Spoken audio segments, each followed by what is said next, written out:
Halo teman-teman, selamat datang kembali di video YouTube lanjutan part 2 berkaitan dengan narcissist atau NPD versus narcissistic behavior, supaya kita nggak salah kaprah dalam menyebutkan istilah-istilah yang mirip tapi beda banget gitu ya. Nah, untuk melanjutkan pembicaraan tentang ini, yang pertama, kalau misalkan kita mau memang yakin 1000% ya 100% yakin banget ya, tentu get diagnosed by a specialist kalau memang mau tahu diagnosanya apa. In case kalau misalkan kalian merasa udah berada dalam hubungan yang abusive, yang memiliki narcissistic traits yang tinggi, kita bisa self reflect, look at yourself, kita lihat diri sendiri, apakah capek nggak dalam hubungan ini, lelah. Apakah Anda merasa walking on eggshells, merasa kayak jalan di atas cangkang telur gitu ya? Apakah Anda nyaman? Apakah Anda merasa aman? Apakah Anda merasa hubungan ini normal, wajar, masuk logika? Apakah Anda merasa trauma bond? Apakah Anda merasa sering menyalahkan diri sendiri? Apakah Anda depresi, anxiety, lelah, dan udah nggak kuat dengan segala silent treatment, dengan segala perilaku abusifnya itu, blame shifting, gaslighting, even narcissistic rage, dan segala macamnya itu? Tanya kepada diri sendiri.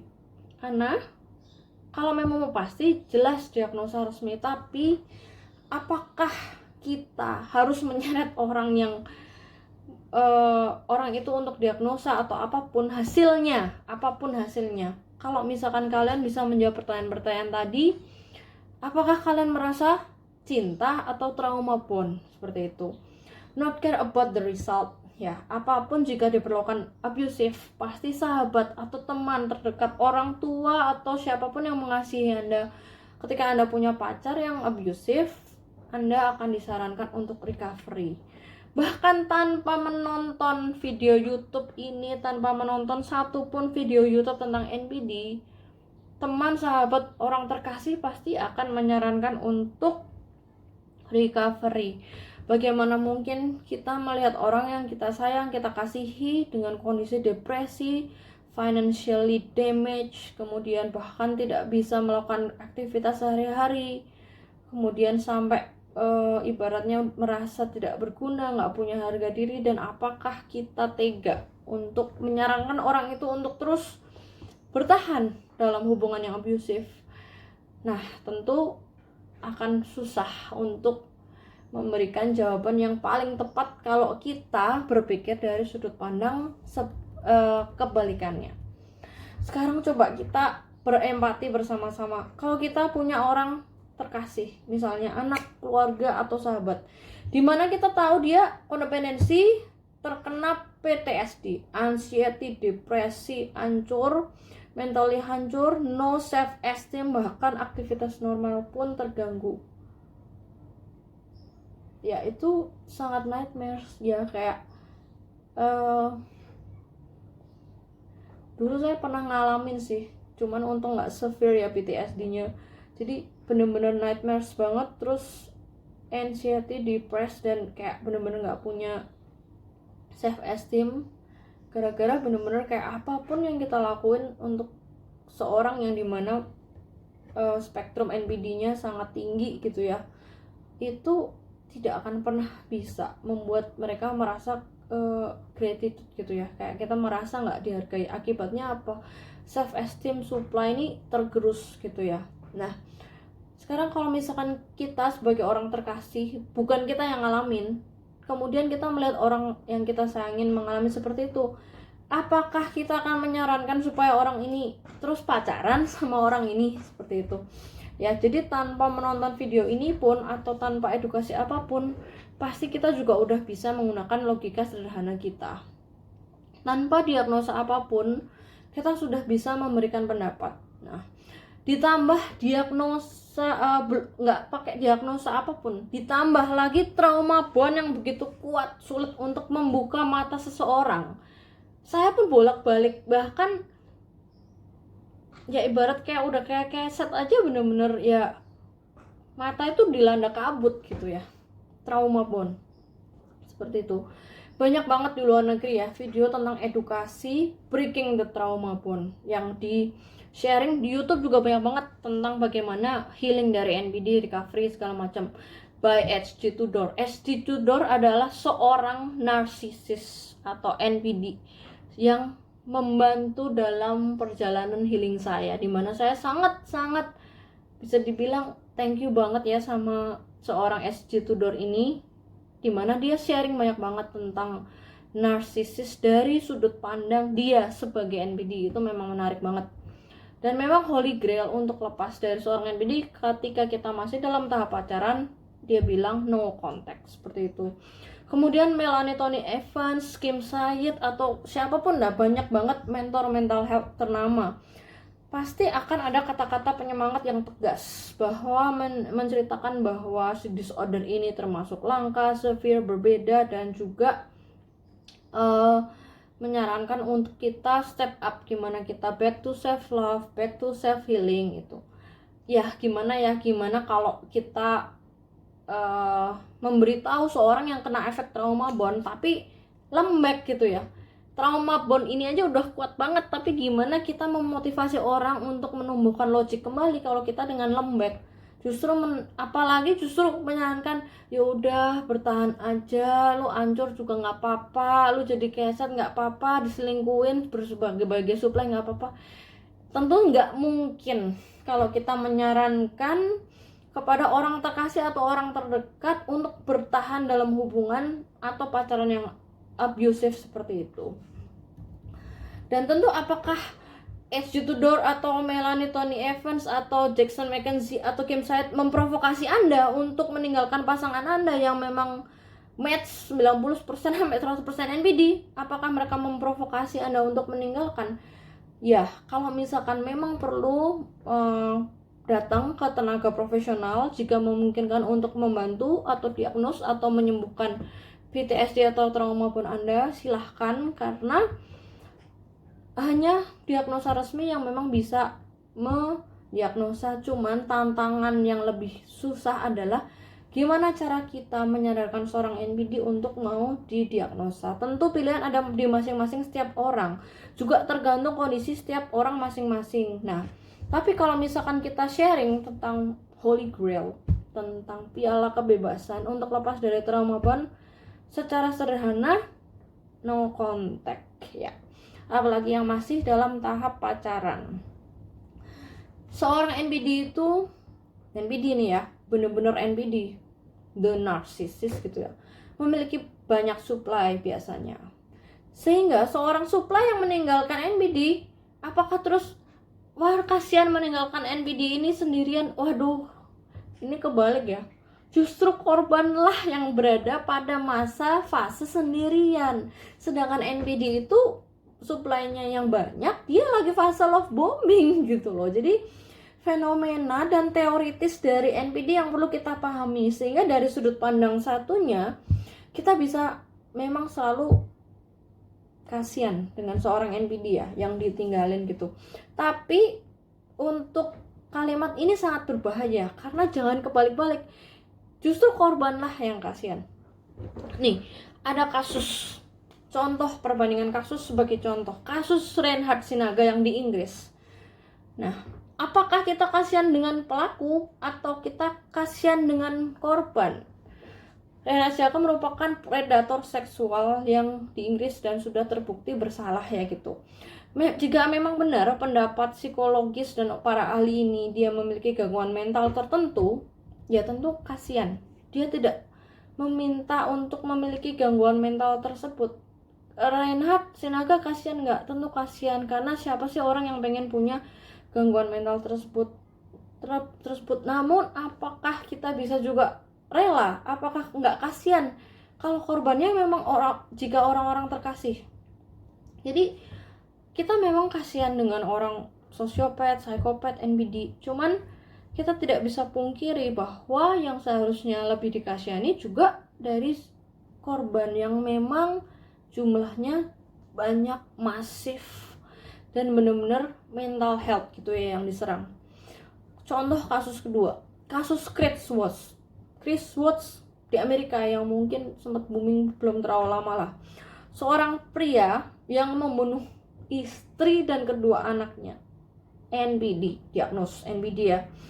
Itu benar-benar ibaratnya orang banyak dari sudut pandang psikologis berbicara bahwa ini adalah perilaku tendensius yang narsistik dan cenderung mengarah ke malignan. NBD, sosiopat atau psikopat. Ingat, satu klaster. NBD, psikopat, sosiopat itu satu klaster. Nah, bagaimana kita bisa menanggapi case ini berbeda-beda? Semua akan menjadi buah si malakama ya, tergantung dibahas dari sudut pandang yang mana. NBD juga manusia 100.000%, 100% benar. Sosiopat juga manusia, betul 100% benar. Psikopat juga manusia, 100% benar.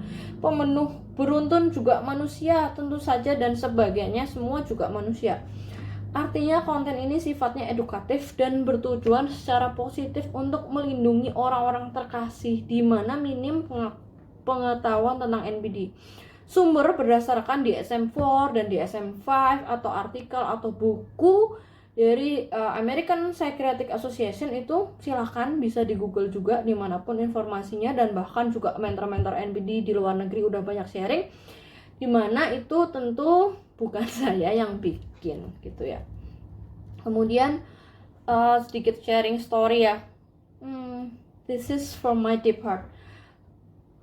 Kalau boleh jujur, dulu saya pernah berusaha banget untuk ingin menyembuhkan NPD my ex gitu ya, yang bener-bener pola pattern siklus fasenya bener-bener cover NPD kayak gitu ya. Itu bukan saya terus kayak ngacap orang ini gimana gitu ya, cuman saya benar-benar berusaha pengen sekali menyembuhkan. Nah, apa yang terjadi, dan sampai akhirnya benar-benar low banget, depressed, PTSD, mental breakdown kayak gitu ya. Nothing, I feel like benar-benar nothing. Bahkan kalau sampai sekarang pun ditanya apakah saya benci, dendam, no, nggak sama sekali. Deep down trauma bond yang sungguh luar biasa itu, dengan empathetic traits yang ada, ya saya akui memang masih ada rasa careness, peduli, atau bahkan sayang seperti itu ya. Karena ya itu tadi, dengan ada timbul rasa buah si malakama yang di satu sisi membuat kita depressed, hancur, tapi di satu sisi kita kasihan gitu. Deep down in my heart, yes, I still care for him, I still have sympathy for him, but apakah aku harus stay sama dia? No, no contact is still the best, seperti itu ya. Saya pernah bilang kok di video yang mana, mungkin saya lupa, we can love someone from distance. Artinya kita bisa care atau bahkan mencintai seseorang itu dengan jarak gitu ya, healthy distance gitu ya. Even no contact pun, untuk membuat video edukasi ini tentu saya masih kan ingat gitu, fragmented memory pasti ingat.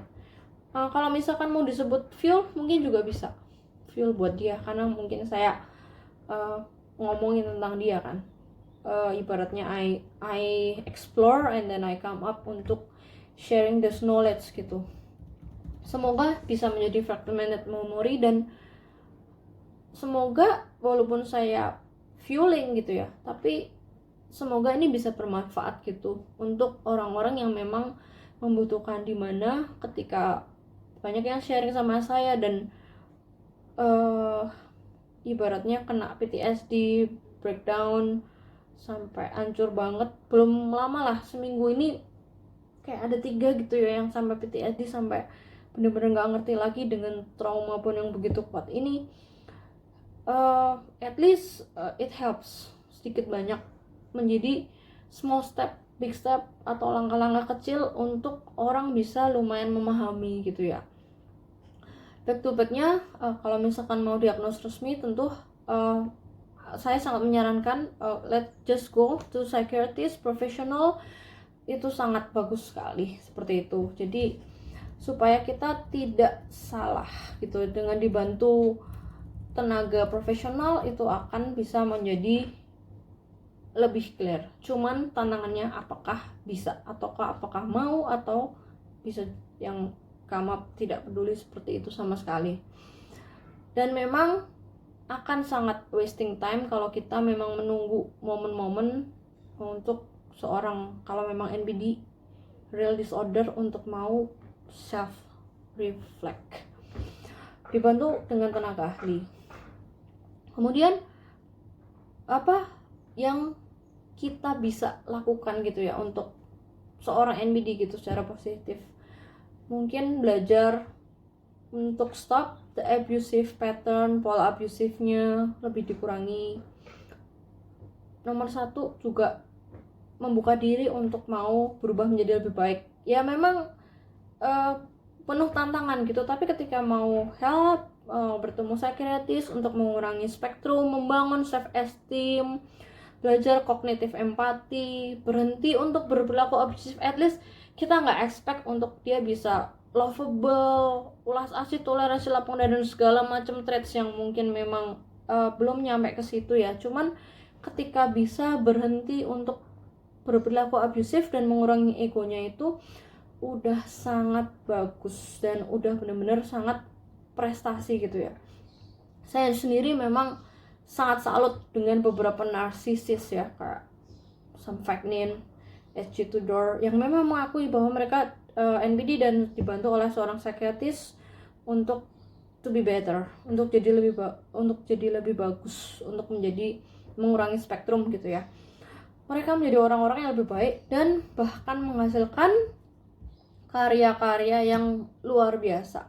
Dari semua karya-karyanya itu sangat menginspirasi dan memotivasi orang untuk benar-benar bisa break free dari abusive relationship, dari toxic relationship, membantu orang-orang untuk mengerti dan fenomena disorder ini, dan bahkan di-sharing dari sudut pandang seorang narsisis atau seorang NBD yang benar-benar detail dan sangat membantu banyak orang seperti itu. Kira-kira ini sharing dari saya berkaitan dengan narcissism versus narcissistic behavior. Kesimpulannya yaitu yang membedakan narcissistic traits, narcissistic behavior dengan NPD, huruf D ya, disorder, itu adalah pola, frekuensi, intensitas dan durasi, seperti itu. Semoga video ini bermanfaat dan sampai jumpa di video selanjutnya. Oh ya, lupa, kalau masih mau diskusi sama saya bisa di sini @unsecret_narcissus.